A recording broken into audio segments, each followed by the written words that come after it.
Every single day, millions of Africans wake up in homes built with cement. They sweeten their tea with sugar. Farmers spread fertilizer across vast fields. Thousands of trucks carry essential goods across highways, while ships unload cargo at busy ports. Most people never stop to ask a simple question: who built the industries behind these everyday products? Hidden behind this vast industrial network is the story of one man whose ambition reached far beyond personal wealth. A man who looked at a continent rich in natural resources, yet heavily dependent on imported goods, and imagined something different. He believed Africa could produce what it consumed. He believed industries could transform economies.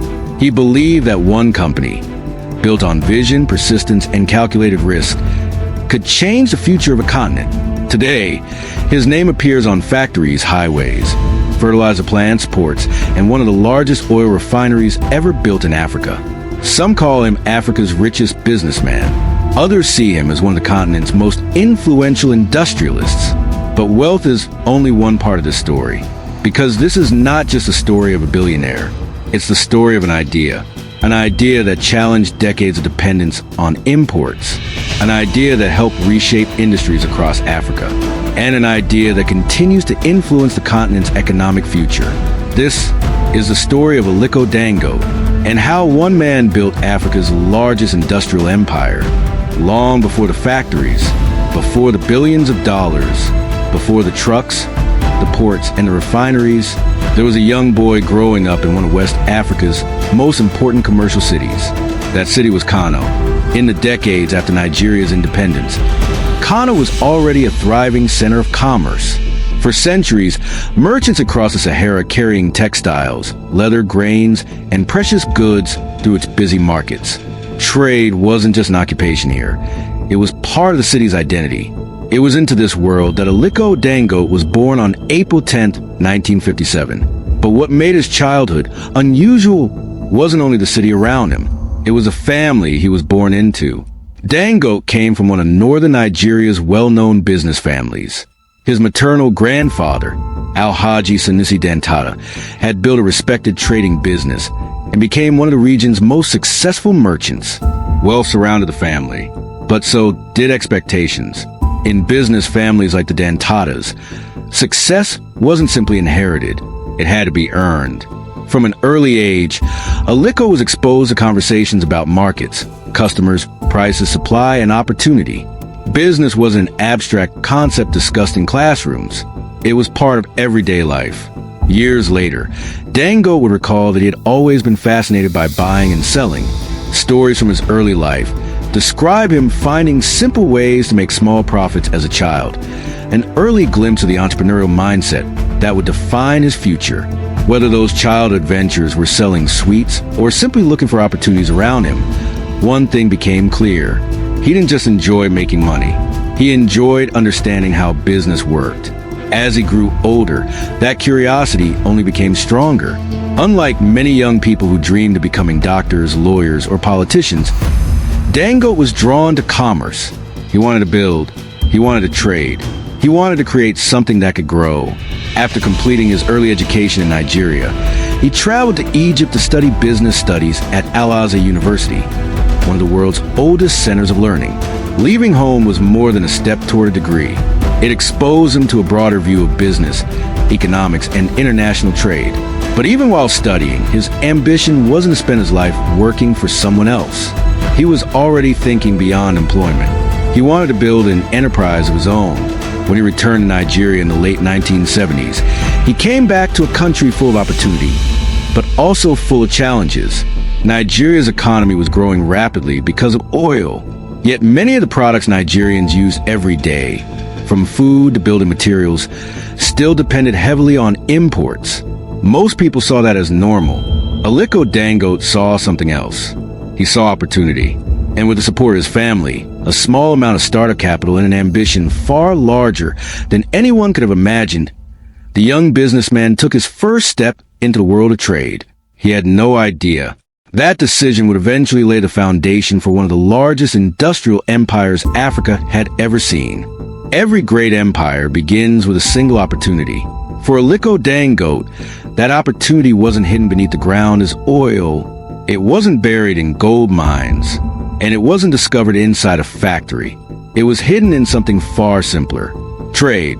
By the late 1970s, Nigeria was experiencing an economic boom fueled by oil revenues. Money flowed to the economy.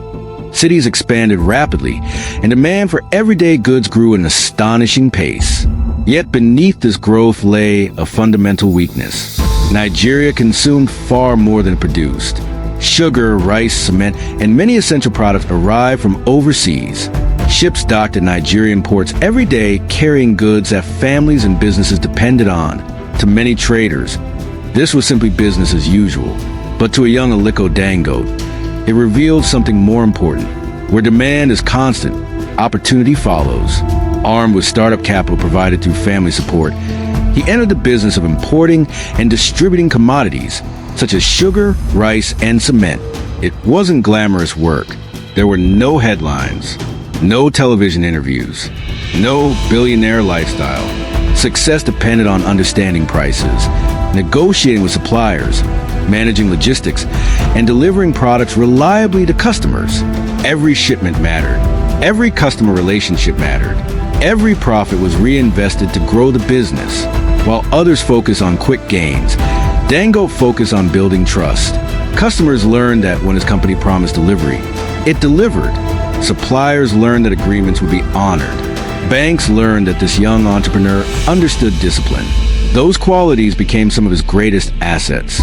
Within a few years, his trading business had expanded rapidly. The company was handling larger volumes, reaching more customers, and establishing itself as a major player in Nigeria's commodity trade. From the outside, it looked like success, but inside Dangote's mind, a different question had begun to take shape. Every day, ships arrived carrying products from factories in Europe, Asia, and other parts of the world. Nigerian businesses bought them. Nigerian consumers used them. Nigerian money paid for them. And then that wealth left the country. He couldn't ignore what he was seeing. If these products could be manufactured elsewhere, why couldn't they be manufactured in Nigeria? That single question would change everything. Around the world, countries that built strong manufacturing industries often created jobs, strengthened local businesses, and reduced dependence on imports. Dangote believed Nigeria, and Africa more broadly, had potential to do the same. But believing it was one thing, building it was another. Manufacturing required enormous investments. Factories, machinery, engineers, reliable electricity, transportation networks, skilled workers, financing. The risks were far greater than trading. Many successful traders stayed exactly where they were because importing goods was familiar and profitable. Dangote chose a different path. Instead of asking, "How can I import more?" he began asking, "How can we produce more?" It was one of the boldest strategic decisions of his career. Looking back today, it seems obvious. At the time, it was a gamble that would demand billions of dollars, years of persistence, and a willingness to bet on the future of African industry. Few people could see where that decision would lead, but history would prove that this was the moment Aliko Dangote stopped thinking like a trader and started thinking like an industrial builder. There are moments in history when one decision changes everything. This was one of those moments. By the late 1980s and into the 1990s, Aliko Dangote had already achieved what many entrepreneurs only dreamed of. His trading business was growing. His reputation was spreading. He had built relationships across Nigeria and beyond. From the outside, there was no reason to change course. Importing goods was profitable. Demand was strong. The business was thriving. Most people would have protected what they had built. But Dangote wasn't thinking about the next year. He was thinking about the next generation. Every shipment arriving at Nigeria's ports reminded him of the same reality. The country was spending billions importing products that, in theory, could be produced at home. Cement, sugar, salt, flour, basic products that every growing nation depended on. Yet the factories creating them were thousands of kilometers away. To Dangote, that wasn't just an economic pattern. It was a missed opportunity. Around the world, the countries that transformed their economies had one thing in common. They didn't simply trade goods. They made them. Manufacturing creates more than products. It creates skills. It creates jobs. It strengthens supply chains. It encourages infrastructure. And it keeps more economic value within a country's borders. But recognizing the opportunity was the easy part. Building it was something else entirely. Manufacturing demanded enormous amounts of capital. Land had to be acquired. Massive factories had to be designed and constructed. Specialized equipment had to be imported and installed. Engineers and technicians had to be recruited and trained. Reliable transportation had to be organized. And perhaps the greatest challenge of all, Nigeria's infrastructure was still developing. Businesses often faced unreliable electricity, congested ports, and transportation bottlenecks. These weren't minor inconveniences. They could determine whether a factory succeeded or failed. For many investors, the risks outweighed the rewards. But Dangote believed that waiting for perfect conditions meant waiting forever. Instead of asking, when will Nigeria become ready for manufacturing? He asked, how can we help build the industries that Nigeria needs? It was a mindset that changed everything. Rather than remaining one of the country's largest importers, he began investing in local production. The first major focus was on products Nigerians used every day: sugar, salt, flour, essentials that millions depended on. The strategy was simple in theory, but incredibly difficult in practice. Produce locally, improve efficiency, reduce dependence on imports, create jobs, reinvest profits into even larger projects. One successful factory led to another. One investment created the confidence for the next. Slowly, a trading company began transforming into an industrial group. Yet, one industry stood above all the others. It wasn't sugar. It wasn't flour. It wasn't salt. It was cement. Cement isn't glamorous. It doesn't make headlines. But almost every modern city begins with it. Every bridge, every hospital, every school, every apartment block, every highway, every factory. Before a nation can build its future, it needs something to build with. Dangote understood that whoever supplied the foundation construction would also help shape the future development. It was an ambitious vision, one that demanded investments measured not in millions, but in billions. And if it failed, the consequences could have been devastating. But if it succeeded, it wouldn't simply create another successful company. It could help reshape an industry across an entire continent. The gamble had been made. There was no turning back. The next chapter would reveal whether that vision could survive reality. Great empires are rarely built in a single moment. They are built one decision at a time, one factory at a time, one risk at a time. As Dangote expanded into manufacturing, he wasn't trying to dominate every industry. He focused on something far more strategic: the essentials, the products people needed regardless of the economy. Cement, sugar, salt, flour, products used every single day. It was a simple idea. If a nation depends on these products, then producing them locally matters. Every new factory represented more than another business.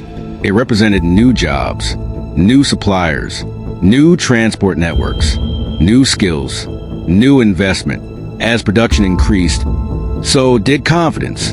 The Dangote Group continued expanding, investing in larger facilities and improving its ability to manufacture at scale. But among all its businesses, one industry became the cornerstone of the empire: cement. To many people, cement is ordinary. It sits quietly beneath roads, hidden inside bridges, supporting hospitals, schools, homes, airports. Yet without it, modern development slows to a halt. Dangote understood something many overlooked. If Africa wanted to build more cities, more schools, more factories, more infrastructure, it would need reliable access to one of the world's most important building materials. That belief led to enormous investments in cement manufacturing. New plants were built, existing operations expanded, production capacity increased dramatically.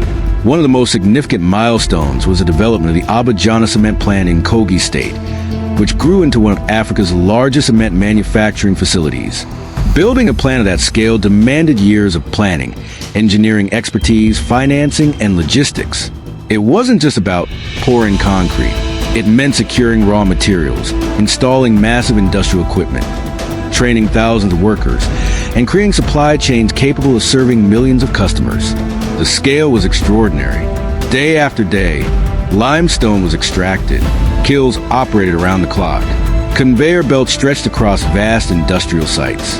Fleets of trucks carried cement to cities, towns, and construction projects across Nigeria. As demand grew, so did the company's ambitions. Expansion didn't stop at Nigeria's borders. Over time, Dangote Cement established operations in several African countries, reflecting the group's strategy of investing across the continent while adapting to local markets. The vision had become regional. The goal was no longer simply to build factories in one country. It was to contribute to industrial growth across Africa. But growth on this scale wasn't automatic. Every new investment brought fresh challenges, different regulations, different infrastructure, different market conditions, different economic realities. Success in one country did not guarantee success in another. Expansion required patience, careful planning, and long-term commitment. By now, the Dangote Group was no longer viewed as just another Nigerian company. It had become one of Africa's largest industrial conglomerates, operating across multiple sectors and employing thousands of people. Yet despite everything that had already been achieved, Dangote believed the biggest challenge still lay ahead. Because every time he looked at Nigeria's economy, he saw one problem that remained unsolved. A country rich in crude oil still depended heavily on importing refined fuel. To many people, that was simply the way things were. To Dangote, it was the next mountain to climb. The project he was about to announce would be unlike anything Africa had ever attempted. It would require billions of dollars, years of construction, thousands of workers, and extraordinary persistence. Some believed it was too ambitious. Others believed it couldn't be done. But for Dangote, the refinery wasn't just another business. It was the next chapter in a vision that had started decades earlier, with a young trader asking one simple question: why can't we make more what we use? There comes a moment in the life of every visionary when success is no longer measured by what has already been achieved, but by the size of the challenge still ahead. By the early 2010s, Aliko Dangote had already built one of Africa's largest industrial groups. His companies produced cement, sugar, salt, flour, fertilizer, products that had become part of everyday life for millions of people. Many would have stopped there. Few would have questioned that legacy. But Dangote wasn't finished. Every day, Nigeria, one of the world's major crude oil producers, continued importing large quantities of refined petroleum products. It was a paradox that had frustrated governments, economists, and business leaders for decades. A nation rich in crude oil, yet dependent on fuel refined elsewhere. To many, it seemed like an impossible problem.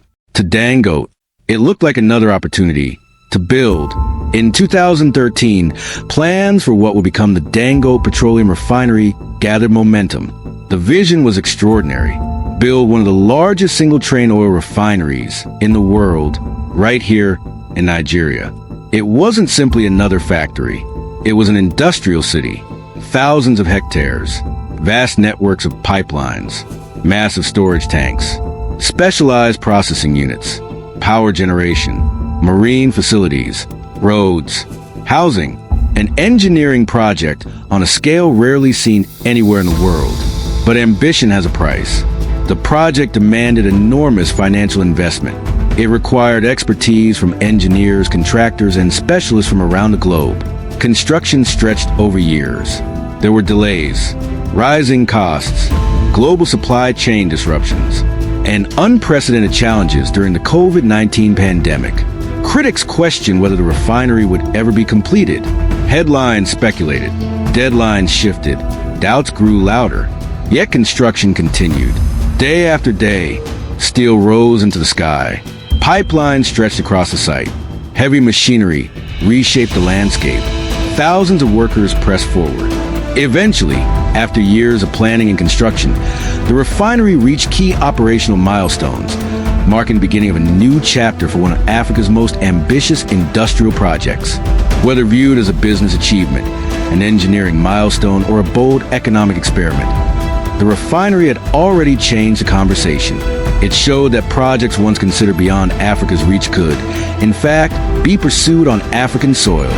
Yet, perhaps the refinery's greatest significance wasn't measured in barrels of fuel. It was measured in belief. The belief that African industry could operate at a global scale.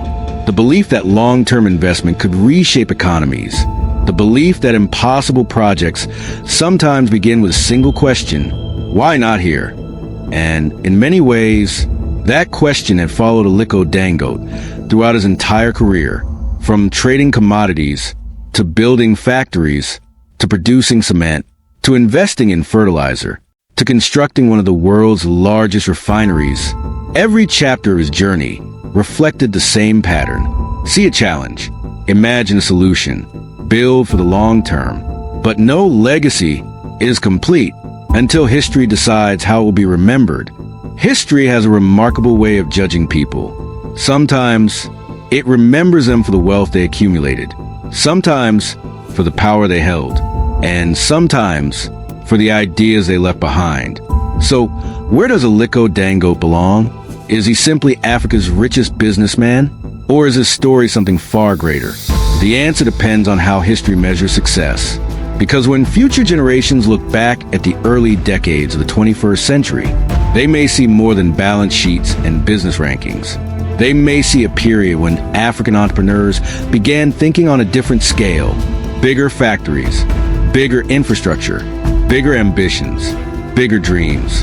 Throughout his career, Aliko Dangote challenged one assumption after another: that Africa had to depend on imports, that industries of global scale could only exist elsewhere, that enormous manufacturing projects were beyond reach.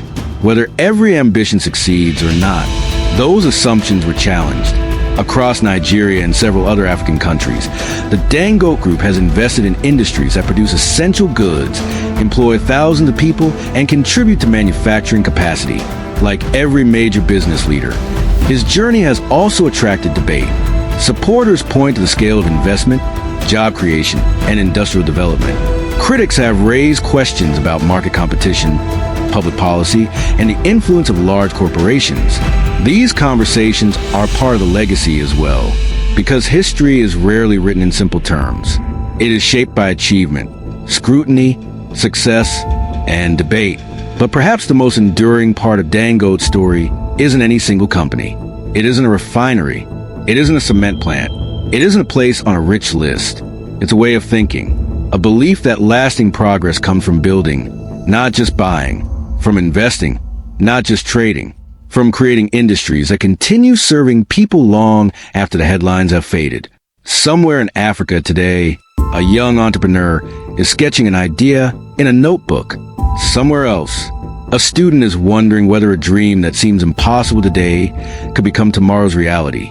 They may never meet Aliko Dangote, but they will inherit a continent shaped, in part, by the choices of people who believe they could build at scale.